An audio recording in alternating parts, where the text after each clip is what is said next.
Hola a tothom i benvinguts! Avui ens submergim en el context de la inserció sociolaboral. Anem a veure quin és el marc, quins recursos hi han i, sobretot, quins actors són clau en tot aquest procés que és vital per a la inclusió social. Comencem amb aquesta frase de Javier Orteu que em sembla que va al moll de l'os. Perquè, clar, perdre la feina és molt més que deixar de cobrar un sou.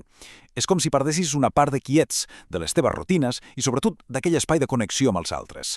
Precisament per això parlem d'inserció sociolaboral, perquè les dues coses van de la mà. I això ens porta directament al concepte central de tot plegat. D'acord, però què entenem exactament per inserció sociolaboral? Doncs bé, no es tracta només de trobar una feina qualsevol i llestos. La clau aquí és la paraula procés. Un procés guiat, un acompanyament personalitzat que busca l'estabilitat. L'objectiu final és que la feina sigui un pilar sòlid perquè la persona pugui participar plenament en la societat. Molt bé, però com es fa tot això? Aquest acompanyament, evidentment, no sorgeix del no-res. Està emmarcat dins d'un conjunt de polítiques d'ocupació. Fem una ullada a com s'organitza aquesta estructura. Aquesta imatge ho explica perfectament, oi? Podem imaginar-nos-ho com una cascada o com cercles concèntrics. Tot comença a un nivell molt ampli, el de la Unió Europea, i a partir d'aquí es va concretant, a nivell estatal, després autonòmic i finalment a terra en l'àmbit local, que és el més proper a la gent. A la part més alta d'aquesta cascada, doncs, hi tenim el gran paraigua estratègic, el Pilar Europeu de Drets Socials. És el marc de referència que estableix els principis generals per a tots els països membres. A la pràctica busca garantir que, visquis on visquis dins de la Unió, hi hagin unes garanties mínimes per a tothom. I aquest pilar no és només un títol, es basa en 20 principis i drets clau. Aquests principis toquen tots els pals, des de la igualtat d'oportunitats i l'accés al mercat de treball fins a garantir unes condicions laborals justes i una protecció social adequada. Pensem en coses tan importants com un salari digne o el dret a la conciliació. El més interessant és que aquests principis no es queden en el paper, es tradueixen en objectius molt concrets i que es poden mesurar de cara al 2030. Com veiem, no són només bones intencions, sinó fites clares que marquen el camí a seguir, en ocupació, en formació i en la lluita contra la pobresa. D'acord, ja tenim el marc general, però ara anem a la pràctica. Com aterra tot això? Com es converteix en camins i opcions reals per a les persones que necessiten suport? Doncs a grans trets podríem parlar de dues grans vies. D'una banda, l'ocupació protegida, que funciona com una passarel·la, un espai de transició per agafar confiança i adquirir habilitats. I de l'altra, l'ocupació ordinària, que és l'objectiu final, la integració plena en el mercat de treball comú, el de tothom. Dins d'aquest camí de l'ocupació protegida hi ha diferents eines. Tenim, per exemple, els centres especials de treball, les empreses d'inserció.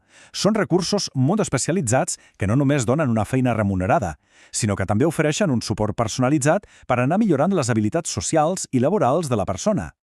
Però si hi ha una eina que és absolutament fonamental, sigui quin sigui el camí que es triï, aquesta és la formació professional.